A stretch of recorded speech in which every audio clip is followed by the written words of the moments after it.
नमस्कार, पंजाब पेशे में आप सभी का स्वागत है।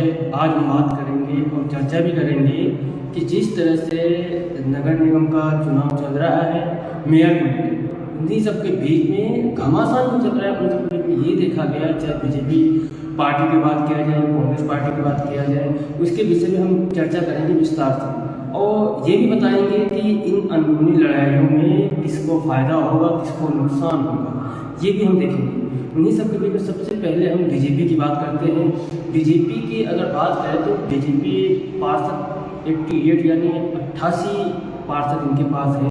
उन्हीं सब के बीच में जिस तरह से 2 दिन पहले बीजेपी कार्यालय में घमासान मचा हुआ था, उन सब के बीच में देखा गया कि वहाँ पे 4 मेयर के लिए 4 फार्म लाया गया था और 4 फार्म भरने के लिए रखा गया था। उन्हीं सब के बीच में अगर बात करें शीला धवाई की, शीला धवाई पहले भी कार्यवाहक मेयर बनी थी, उनका कार्य भी अच्छा था। उन्हीं सब के बीच में जब कार्यवाहक मेयर बनने के बाद जब उनका अच्छा चल रहा था, उन्हीं सब के बीच में चारों लोग जब बीजेपी कार्यालय बुलाया गया तब उनमें अगर बात करें तो जैसे सुप्रीत बंसल की बात किया जाए, रश्मि सैनी की बात किया जाए और शीला धवाई की बात की जाए, उन सबको जब बीजेपी कार्यालय बुलाया गया तो वहाँ पे सबसे पहले शीला धवाई को कहा गया कि नंबर 1 पे आपका भी नामांकन भरा जाएगा। उन्हीं सब के बीच जिस तरह से 12 बजे से लेकर 3 बजे तक के बीच में घटनाक्रम हुआ, उन सब के बीच में 3 बजे बजने के पहले ही रश्मि सैनी को वहाँ से निकाला गया। और वहीं पर अगर कहा जाए तो जैसे 4 मेयर दावेदार थे, चारों मेयर के दावेदार में 3 लोगों को वहाँ कमरे के अंदर बंद कर दिया गया।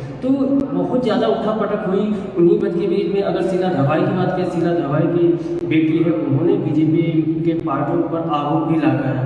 आरोप लगाते हुए कहा कि मम्मी आप तो चलो यहाँ से नामांकन भरो, नामांकन भरने की बात कह रही थी। उन्हीं सब के बीच में शीला धवाई और उनकी बेटी में थोड़ा नोकझोंक भी हुआ। उन्हीं के भीड़ों के अंदर में ये देखा गया जिस तरह से रामलाल शर्मा विधायक थे, आशुक लाहौटी की बात किया, उन्होंने अपना दांव चलते हुए वहाँ से रश्मि सैनी को निकाल के उनका नामांकन दाखिल करवाया। नामांकन दाखिल करवाने के बाद जितने भी 3 विधायक थे, अगर रामलाल शर्मा की बात करें या आशुक लाहौटी की बात करें, तो उन्होंने वहाँ से बस लगाई। बस लगाने के बाद जो पार्षद को चौमू के एरिए, अगर चौमू एरिए की बात की जाए तो वहाँ पे रामलाल शर्मा के विधायक हैं। रामलाल शर्मा के विधायक का क्षेत्र है, वहाँ पे एक होटल में उनको नजर बंद कहा जा सकता है कि कहीं कहीं बात देखा जाता है होस्ट टेडिंग। एक ये जो शब्द है, शब्द बड़ा मायने रखता है इन सब के बीच में। होस्ट टेडिंग के बाद चाहे कांग्रेस की बात हो या बीजेपी की बात हो, तो अपना कहीं न कहीं दांव निकालते ही रहते हैं। तो उन सब के बीच में अगर बीजेपी के जब पार्षद थे, उनको चौमू के होटल में एक रखा गया, तो वहाँ दावा किया गया कि हमारे पास 70 से 75 पार्षद यहाँ आ चुके हैं। कहीं कहीं जिस तरह सूत्रों से हवाला दिया गया तो वहाँ पे ये पता चला कि यहाँ कभी 50 पार्षद ही पहुँचे हैं। पार्षद ना आने की प्रक्रिया ये भी देखा जा रहा है कि जिस तरह से जयपुर में या बात करें राजस्थान में शादी का समारोह भी चल रहा है, कहीं कहीं पार्षद अपने निकलने के लिए वहाँ पे बहाने मार के निकल भी गए। अब हम बात करते हैं कांग्रेस की। कांग्रेस उतना आसान नहीं था। कांग्रेस के अंदर भी 4 फार्म लेके आया गया था। 4 फार्म लेके आने के बाद हेमा सिंघानिया का नामांकन भरा गया था। अगर इसमें देखा जाए तो उनके पास भी संख्या बल तो नहीं था, मगर कहीं न कहीं सीटमारी करने की प्रक्रिया करने की बात की जा रही थी। देखा जाए जिस तरह से कांग्रेस के अंदर प्रताप सिंह खाचरियावास एकदम एक्टिव हो गए हैं। कांग्रेस की कहा जा सकता है जिला अध्यक्ष भी हैं और प्रेजेंट टाइम में वर्तमान की बात करें तो वर्तमान में खाद्य मंत्री भी हैं। खाद्य मंत्री को देखते हुए जिस तरह से प्रताप सिंह खाचरियावास और बात करें तो बिल्कुल कमान संभाल रखे हैं। प्रताप सिंह खाचरियावास के साथ अर्चना शर्मा की बात किया जा सकता है, पुष्पेंद्र भरद्वाज की बात करें वो भी साथ है।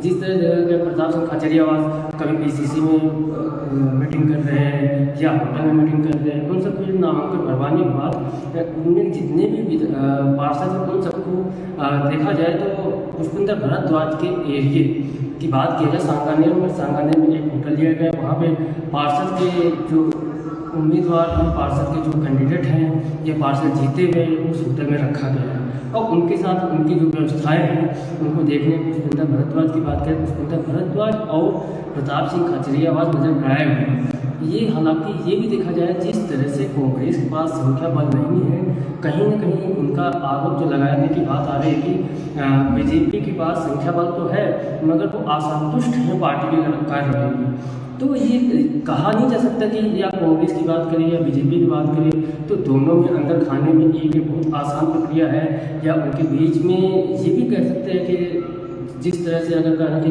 कांग्रेस का हालात बिल्कुल सही है या बीजेपी का हालात सही है तो दोनों में इतना आसान नहीं है। अब ये देखने को मिलेगा जिस तरह से 10 नवंबर को यहाँ पे मेयर के वोट पड़ेंगे, सुबह 8 बजे से लेकर 3 बजे तक के मेयर वोटिंग भी पड़ेगा और शाम को करीब जाके इनकी वोटिंग की प्रक्रिया जनता के बीच सामने भी आ जाएगी।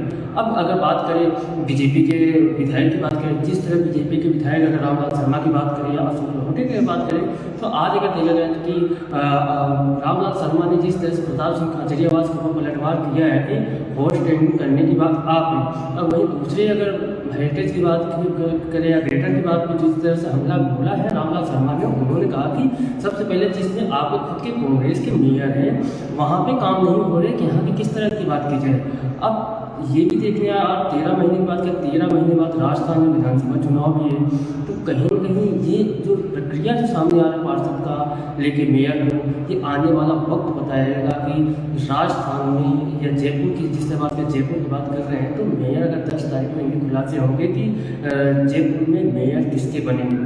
हालांकि कांग्रेस के पास संख्या बल नहीं है और बीजेपी के पास संख्या बल है। अब ये देखने को इसमें कई लोग आरोप भी लगाए, खरीद फरोख्त की बात है, पहले भी अलग अलग पार्टियों में होते रहते हैं, तो खरीद फरोख्त की बात एक दूसरे पर आरोप प्रत्यारोप लगते ही रहते हैं।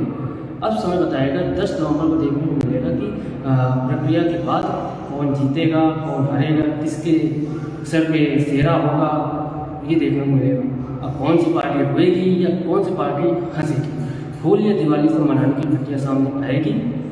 अब देखते हैं जयपुर अगली कड़ी 10 तारीख को क्या समय निकलने वाला है।